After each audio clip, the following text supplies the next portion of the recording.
Hello friends, अस्सलाम वालेकुम जी। कैसे हैं आप लोग? खैरियत से होंगे, खुश रहें, हंसते रहें, मुस्कुराते रहें। तो आज जो मैं वीडियो लेके हाज़िर हुआ ना, वीडियो वाकई बड़ी कमाल की है कि इंडिया अब पूरी दुनिया पे और पूरी स्पेस पे छा रहा है। तो वीडियो अच्छी लगे तो शेयर कीजिएगा, चैनल को सब्सक्राइब कीजिएगा, वीडियो को लाइक कीजिएगा। तो चलो आओ वीडियो देखें। चांद पर फतह करने के बाद अब सूरज की बारी। इसरो ने अपने सोलर मिशन के लिए कर ली पूरी तैयारी। लेकिन क्या इसरो को अपने पहले सूर्य मिशन में मिलेगी कामयाबी? और क्यों है सूरज तक जाने की राह इतनी मुश्किल से भरी? दोस्तों, 23 अगस्त के दिन चांद के दक्षिणी ध्रुव पर सॉफ्ट लैंडिंग करके चंद्रयान ने दुनिया भर में भारत का नाम रोशन किया। दुनिया भर में इसरो की इस कामयाबी का डंका बजने लगा और प्रधानमंत्री नरेंद्र मोदी ने भी 23 अगस्त के दिन इस ऐतिहासिक दिन को नेशनल स्पेस डे के नाम से घोषित कर दिया था। लेकिन अपनी कामयाबी का जश्न मनाने के बजाय इसरो के वैज्ञानिकों ने अपने अगले बड़े मिशन की तैयारी शुरू कर दी है। जी हां, चंद्रयान 3 की सफल लैंडिंग के महज 10 दिन बाद यानी 2 सितंबर 2023 के दिन इसरो अपना पहला solar mission Aditya L1 launch करने जा रहा है, जिसे पूरी तरह से तैयार करके आंध्र प्रदेश के सतीश धवन स्पेस सेंटर पर इसरो के बाहुबली रॉकेट PSLV-XL पर लोड कर दिया गया है। तो क्या है इसरो के सूरजयान मिशन के लक्ष्य, जिसके बारे में सुनकर चीन और रूस और पाकिस्तान के छक्के छूट गए हैं? और क्यों है हमारे सूरजयान का सफर इतना मुश्किल? जानने के लिए बने रहिए वीडियो के अंत तक। दक्षिणी ध्रुव चांद की एक ऐसी भयानक जगह जहां जाने की कोशिश में पिछले दिनों रूस का लूना 25 फेल हो गया था। चीन तो वहां जाने का सपना तक नहीं देख पाया और चांद पर सबसे ज्यादा बार जाने वाली अमेरिकी स्पेस एजेंसी नासा ने तक यह कह दिया था कि मून के साउथ पोल पर जाना नामुमकिन है।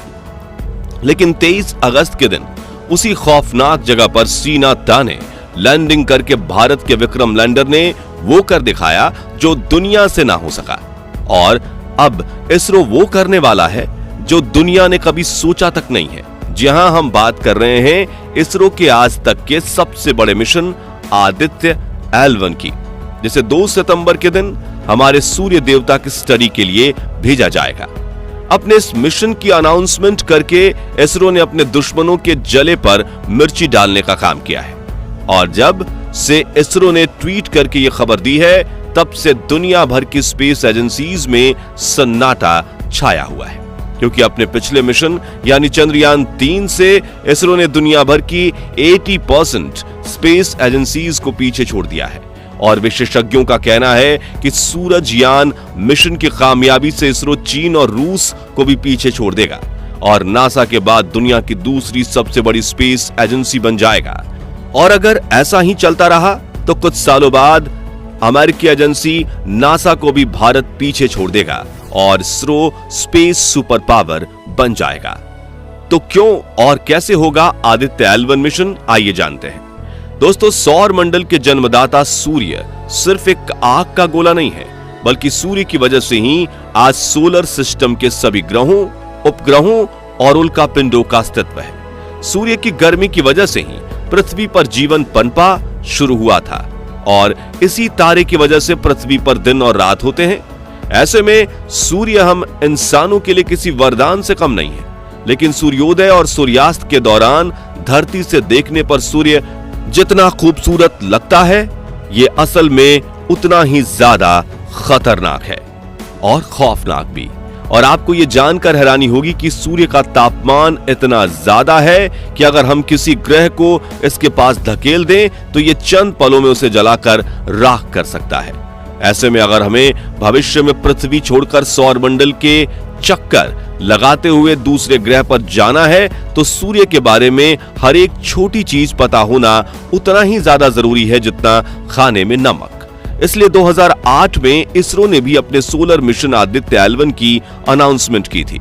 उस वक्त स्पेसक्राफ्ट के साथ सिर्फ विजिबल एमिशन लाइन क्रोनोग्राफ नाम के एक पेलोड को लगाया गया था और धरती के लोअर ऑर्बिट में इसे भेजा जाना था। लेकिन फिर भारत के रिसर्च इंस्टीट्यूट और यूरोपियन स्पेस एजेंसी भी इसरो के साथ जुड़ी और इसमें कई बदलाव करते हुए 7 पेलोड उपकरण लगाने का प्लान बनाया गया।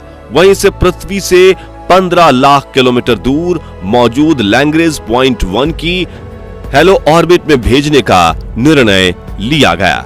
इन्हीं कारणों की वजह से आदित्य L1 को तैयार करने में इसरो को 6 साल लग गए और अब ये लॉन्च के लिए पूरी तरह से तैयार है।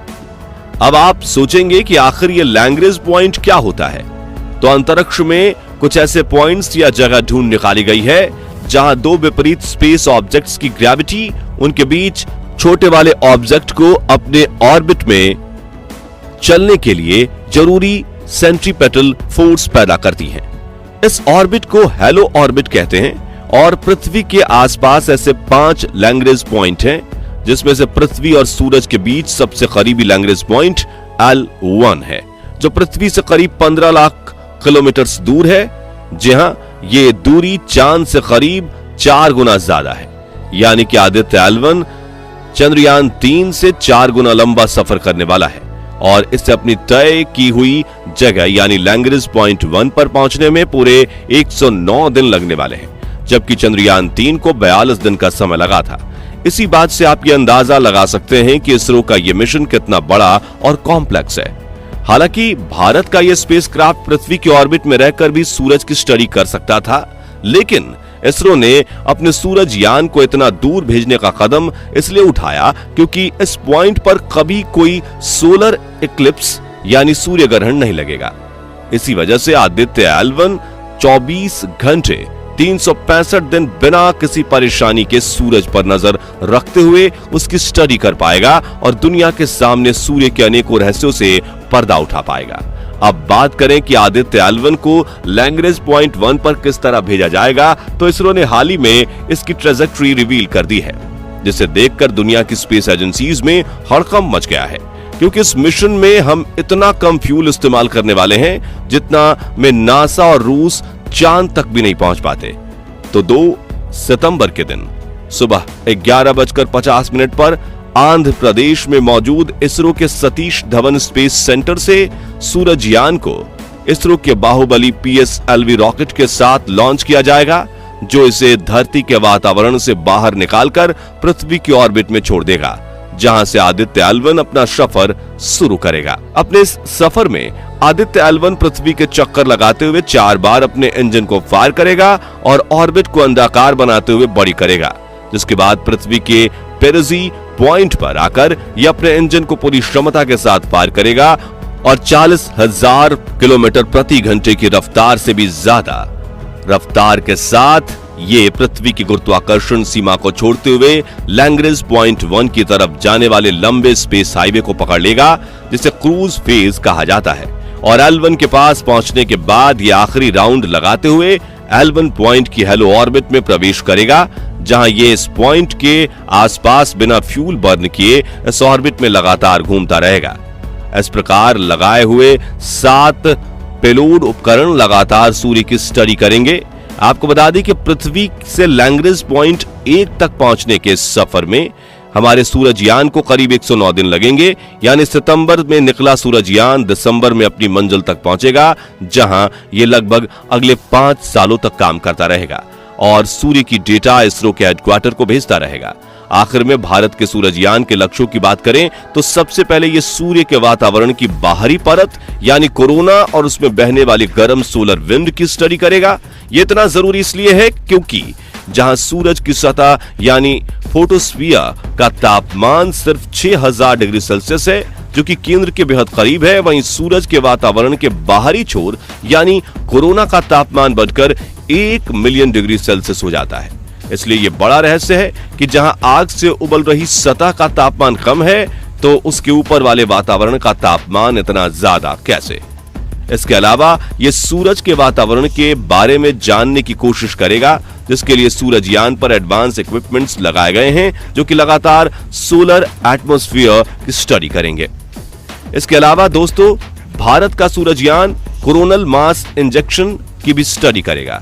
दरअसल समय समय पर अचानक सूरज के कोरोना लेयर से बिलियन टन्स मटेरियल बाहर निकल के पूरे सौरमंडल में फैलने लगते हैं और इसमें सूर्य की मैग्नेटिक फील्ड भी होती है। और आपको यह जानकर अचंभा होगा कि ये उबलता हुआ मटेरियल सौर तूफानों के रूप में 250 से 3000 किलोमीटर प्रति सेकंड की रफ्तार से अंतरिक्ष में ट्रैवल करता है और अपनी तेज रफ्तार की वजह से कई बार ये 15 से 18 घंटों में पृथ्वी के पास पहुंच जाते हैं। हालांकि पृथ्वी की मैग्नेटिक फील्ड इन सौर तूफानों को यहां के वातावरण में प्रवेश नहीं करने देती, लेकिन अगर हम भविष्य में अंतरिक्ष में बसना चाहते हैं तो इन सौर तूफानों से बचने के लिए हमारे पास इसकी डेटा होना काफी जरूरी है, जिसे कलेक्ट करने का जिम्मा इसरो के सूरजयान ने अपने कंधों पर उठा लिया है। तो दोस्तों, क्या आप चंद्रयान 3 की तरह ही सूरजयान को भी सपोर्ट करेंगे? अगर हां तो कमेंट बॉक्स में वी सपोर्ट इसरो जरूर लिखिए। और वीडियो तो पसंद आया ही होगा तो जल्दी से इसे लाइक और शेयर कर दीजिए। साथ ही जानकारी से भरपूर ऐसी ही कमाल की वीडियोस देखते रहने के लिए हमारे चैनल को सब्सक्राइब करके पास वाली घंटी जरूर बजा दीजिए। और अगर आप ये वीडियो फेसबुक पर देख रहे हैं तो हमारे फेसबुक पेज को लाइक और फॉलो कीजिए। धन्यवाद। लो जी, वीडियो देखिए। वीडियो वाकई ही बड़ी कमाल की है यार, और बहुत बड़ी कामयाबी हासिल करने जा रहा है इंडिया। जैसे आपने चंद्रयान 3 का तजर्बा किया है ना, कि आपने ऐसी टेक्नोलॉजी, हैवी टेक्नोलॉजी इस्तेमाल की है जो दुनिया के पास नहीं है, और आप उस जगह पे पहुंचे हो, डार्क हिस्से पे चांद के, जहां पे कोई भी सोच नहीं सकता। चाहे वो नासा था, चाहे वो चाइना था, चाहे वो रशिया था, कोई भी नहीं सोच सकता जो इसरो ने करके दिखाया है। तो मैंने भी बड़ी दुआएं दी थी आपको। मैंने कहा था कि अल्लाह करे कि आपने इतनी मेहनत की है, आपकी मेहनत रंग लेके आए, आप कामयाब हों और बड़ी आसानी के साथ आप चांद पे कदम रख सके। तो मेरी बड़ी हर पाकिस्तानी ने दुआएं दी थी आपको। तो अब जो आप मिशन करने जा रहे हो ना, आप ये सूरज का, वाह यार, कमाल कर दी है। यकीन माने, मेरी समझ में ये बात नहीं आ रही कि यार जितना आप सूरज के करीब होते जाओगे, वो जितना भी वो स्यारा जो है वो सूरज के करीब है, ठीक है, जहाँ पे आप वो अपना ये उतारोगे, इससे वो सूरज के बिल्कुल करीब होगा और आप उसकी शुआओं का, उसके जैसा हर चीज़ का आप तजर्बा करोगे। बड़ी आप उससे मालूमात लेंगे आप। और मज़े की बात, जो हैरान कर देने की बात है, वो ये है कि चंद्रयान 3 पे जितना खर्चा है ना, उससे कम खर्चे में ये आप काम कर रहे हो यार। ये बहुत बड़ी कामयाबी है। और जब से इसरो ने एक ट्वीट किया है ना कि हम सूरज के करीब जाने लगे हैं, हम तजर्बा करने लगे हैं, तो तब से सारी दुनिया पे सन्नाटा छा गया, सो गई है दुनिया। ख़ासकर वो देश जो स्पेस में अपने आप को मनवाते हैं, जिनका नाम है स्पेस में, वो जो बार स्पेस पे तजर्बे का। पाकिस्तान तो है ही नहीं ना इस लिस्ट में। पाकिस्तान तो स्पेस पे कोई भी चीज़ नहीं भेजेगा, और कोई भेजेगा भी तो वो चाइना की मदद से, ठीक है। हमारा मुकाबला तो है ही नहीं आपसे। आपका मुकाबला है इंडिया का, जो बड़े नामवर हैं स्पेस के, जो कहते हैं कि हमारे पास बड़ी टेक्नोलॉजी है, हम बहुत ज़्यादा हम काम कर रहे हैं स्पेस में। आपका मुकाबला तो बेशक उनके साथ है, इंडिया का, इसरो का। देखें, चंद्रयान 3 जब चांद पे कदम रखा, उस दिन को मोदी सरकार ने नेशनल डे के नाम से लिख दिया है कि अब इस दिन को हम नेशनल डे के नाम से नेशनल डे मनाएंगे। ये हमारा नेशनल डे हो गया। जैसे आपकी कोई होली आती है, कोई भी त्यौहार आता है, उस तरह ये भी साल में एक त्यौहार हो गया आपका, ठीक है। दुनिया पूरी हिल के रह गई है कि इंडिया की कामयाबी को देख के, चंद्रयान 3 की। और अब जब आप सूरज का तजर्बा करने लगे हो, सूरज के करीब जाने लगे हो, और वो भी आप तकरीबन दिसंबर की 2-3 तारीख को आप ये सफ़र शुरू करेंगे आप, ये बड़ी कामयाबी की बात है। और मैं एडवांस में ही दुआ कर रहा हूँ, क्योंकि जो भी बंदा मेहनत करता है, हमारे अल्लाह ताला का भी फरमान है कि मैं बंदे की मेहनत को रायगा नहीं जाने देता, मैं उसकी मेहनत को ज़ाया नहीं जाने देता, उसकी मेहनत का फल उसको ज़रूर मिलता है। तो ऐसे है ना कि किसी की भी, जो भी बंदा मेहनत करता है, चाहे वो किसी देश का हो, किसी कंट्री का हो, किसी शोबे का भी हो, किसी भी रिलीजन के साथ उसका तल्लक हो, उसको अप्रिशिएट करना चाहिए, तो मैं तो दुआ करता हूँ, एडवांस ही दुआ करता हूँ, बल्कि सारे पाकिस्तानियों को कहता हूँ कि दुआ करें कि आप जो मिशन भेज रहे हैं इस सूरज की तरफ, वो आपका मिशन कामयाब हो और आपके जो इरादे हैं वो उसमें आप कामयाब हो। जो हासिल करना चाहते हैं सूरज की शुआओं से वो आपको मिल जाए, हर चीज़ आपका तजर्बा हर तरह से कामयाब हो, क्योंकि आप मेहनत करते हो, आप कोशिश करते हो, आप तजर्बा करने की कोशिश कर रहे हो, जाने की कोशिश कर रहे हो, बाकी अल्लाह पे छोड़ दे, कोशिश तो कर रहे हो ना आप। ये बहुत बड़ी कामयाबी है भारत के लिए, भारत की कामयाबी बहुत बड़ी, और इसी कामयाबी ने भारत को सुपर पावर बना देना एक दिन, क्योंकि जो जो टेक्नोलॉजी भारत यूज़ कर रहा है अमेरिका भी परेशान होता जा रहा है, अमेरिका भी परेशान होता जा रहा है, अमेरिका भी अब इस दौड़ में पीछे रह गया है। और हो सकता है 1-2 सालों में 3 सालों में अब अमेरिका पीछे और इंडिया पहले नंबर पे हो। ये बहुत बड़ी अचीवमेंट है भारत के लिए, बहुत बड़ी कामयाबी है। ये अकेले भारत की जो अवाम है उनके लिए भी बहुत बड़ी कामयाबी है, उनका सर फख्र से बुलंद होगा। और मोदी सरकार का तो पहले ही सर फख्र से बुलंद हो गया है जब से आप चांद पे आप पहुँचे हो। ठीक है जी, सारे देश उनको अप्रिशिएट कर रहे हैं, मोदी सरकार को मुबारकबादें पेश कर रहे हैं, दावतें दे रहे हैं मोदी सरकार को अपने देश में आने की, और उनके साथ सरमायाकारी करने की मुआहदे कर रहे हैं वो। ये बहुत बड़ी अचीवमेंट है, बहुत बड़ी कामयाबी है भारत के लिए। तो आपका जो भी सफ़र है, आप ये समुद्रयान का सफ़र जो भी है, ये अब सूरज का सफ़र जो आप करने जा रहे हो, अल्लाह इसको कामयाब करे, क्योंकि आपकी इसमें बहुत मेहनत लगेगी, आपका टाइम लगेगा, और इसमें फ्यूल हर चीज़ आपकी, हर चीज़ लगेगी इसमें यार, टाइम की, मेहनत की। ठीक है जी, आप हर अखराजात भी लगेंगे इसमें। ये बहुत बड़ी कामयाबी है आपके लिए। तो जैसे भी है, ये आपका मिशन अल्लाह करे कामयाब हो, जो भी आप सूरज की तरफ मिशन भेजने लगे हैं और जिस इरादे से भेजने लगे हैं, अल्लाह करे कामयाब हो जाए आप उसमें। तो दुनिया को सीखना चाहिए हिंदुस्तान से कि हिंदुस्तान टेक्नोलॉजी में कहाँ पहुँच गया है, आईटी के मामले हिंदुस्तान कहाँ पहुँच गया है। ये बहुत बड़ी कामयाबी है भारत के लिए। खुशी हुई है देख के वीडियो। तो आपको वीडियो अच्छी लगे तो शेयर कीजिएगा, चैनल को सब्सक्राइब कीजिएगा, वीडियो को लाइक कीजिएगा।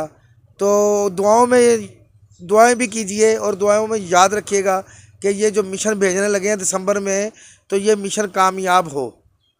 तो मिलते हैं अपनी अगली वीडियो में। अल्लाह हाफिज़।